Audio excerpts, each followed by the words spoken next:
Break के बाद एक बार फिर से आपका स्वागत है। बात कर रहे हैं हम अपने मेहमानों से कि आखिर क्या वजहें हैं कि आज भी महिलाएं ना खुद को सुरक्षित महसूस करती हैं और ना शायद वो खुद भी जीना चाहती हैं। वो इसलिए शायद अपनी बच्चियों को भी जीने का हक नहीं देना चाहती। हमारे साथ हवा सिंह सांगवान जी हैं इस वक्त फोनलाइन पर, जाट नेता हैं हरियाणा के। हवा जी, बहुत बहुत स्वागत है आपका सांगवान साहब एमएचए न्यूज में।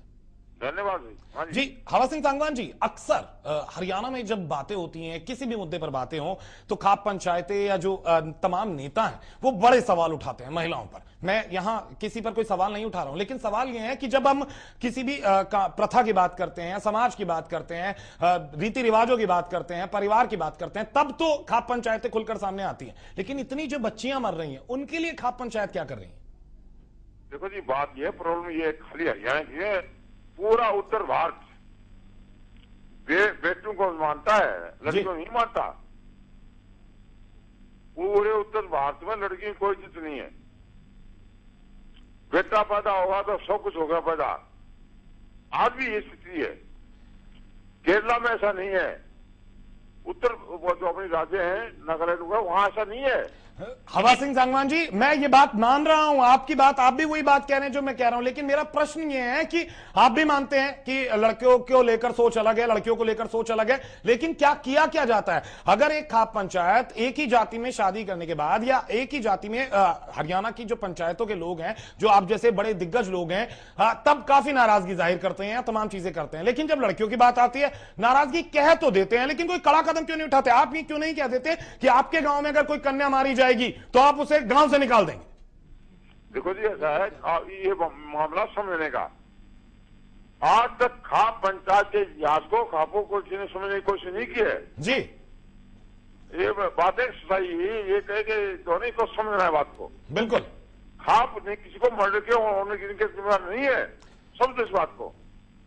प्रॉब्लम ये है कि जो है जाट और कोई भी कौम है उत्तर भारत में, वो मानती है बेटों को।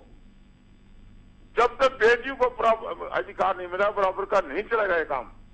एक बात है कि बेटों को मानते हैं, बेटी को क्यों नहीं मानते? सिंह जी, आपको मेरी आवाज आ रही होगी। आप कह रहे हैं उत्तर भारत में, पूरे उत्तर भारत में कन्याओं की बेकदरी है। ये आप बिल्कुल गलत कर रहे हैं। भारत देश ऐसा है जहां कन्या की पूजा होती है, कन्या पूजन कराया जाता है, कन्या भोजन कराया जाता है। किसी शुभ कार्य के उद्घाटन में कन्या को सबसे पहले भोजन जिमाया जाता है, उसकी पूजा की जाती है। किसी भी अच्छे कार्य में, किसी भी शुभ कार्य में सबसे पहले कन्या का आगमन होता है। सबसे पहले कपड़े कन्या को देते हैं, सबसे पहले पैसे कन्या को देते हैं, और कन्यादान से बड़ा कोई धर्म भी नहीं है और कन्यादान से बड़ा कोई दान ही नहीं है इस देश में। और इस बात को केवल भारत नहीं मानता, पूरा वर्ल्ड मानता है कि India is only one country where feet are respected. और भारत का मतलब चंद चुने हुए महानगर नहीं है, दिल्ली, बंबई, कलकत्ता और मद्रास नहीं है। भारत का मतलब है गुवाहाटी से लेकर चौपाटी और कन्याकुमारी से लेकर कश्मीर तक हमारा भारत, हिंदुस्तान बसता है। और सभी जगह कन्या के पूजन और कन्या की भावनाओं से जुड़ी हुई बातें होती हैं। और हर व्यक्ति, गरीब से गरीब व्यक्ति चाहता है कि मैं अपनी कन्या का अपने सामने कन्यादान करूं।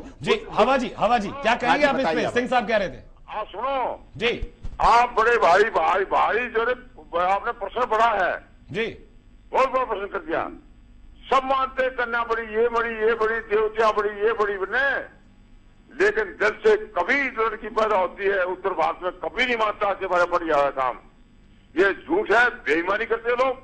आप भी बेईमानी करो, झूठ बोल हो।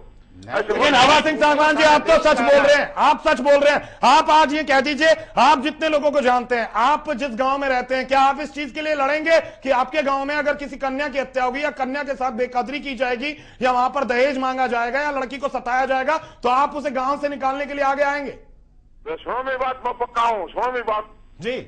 देखो, ऐसा मैं ये कह रहा हूँ कि लड़का बड़ा मानते हैं यहाँ, बेटी को कदर नहीं है। चलिए, हवा सिंह सांगवान जी, शायद आप हमारी चीज समझने के लिए तैयार नहीं है। वो बार बार यही कह रहे हैं लड़की को बेकार मानते हैं और लड़के की कद्र की जाती है, लड़कियों की कद्र नहीं की जाती। मैं यहाँ इससे थोड़ा सा सहमत नजर नहीं आता हूं। संध्या जी, आप भी हरियाणा में रही हैं, सिंह साहब ने भी पूरा गुवाहाटी से चौपाटी तक और कश्मीर से कन्याकुमारी तक गिनवाया, लेकिन सवाल ये है, जो सवाल किया उसमें एक सच तो छिपा हुआ नजर आता है। भले ही आज वो कहते हैं कि कद्र सच में नहीं है, वो दिखाई जाती है, दिल से नहीं है।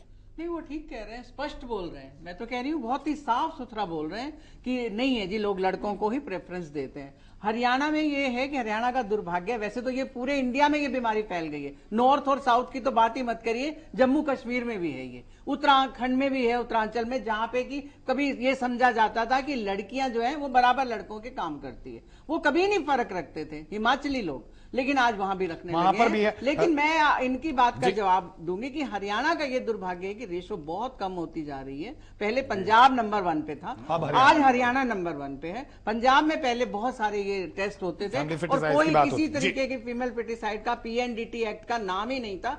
आज हरियाणा में, आपने जो इनसे बात पूछी है, मैं आपको बताना चाहती हूँ कि हाँ, खाप पंचायतें बहुत अच्छा काम भी करती हैं, वो सच में कहती हैं कि आप ये सब ना करो, वो नहीं चाहती हैं दिल से कि आप लड़की है तो आप उसको गिरवा दो, ऐसा नहीं चाहती हैं। लेकिन ये बात और है कि जब लड़की बड़ी होती है, जवान होती है, तो उसकी शादी के बारे में या और कस्टम्स के बारे में और प्रथाओं के बारे में उसमें बात नहीं करती ज्यादा बिल्कुल। वापस, लेकिन संजय जी ब्रेक ले लेते हैं, ब्रेक के बाद वापस आएंगे, इसी को यहीं से आगे बढ़ाएंगे। छोटा सा ब्रेक लेते हैं, हमारी भी मजबूरियां हैं, छोटे से ब्रेक के बाद जल्द लौटेंगे।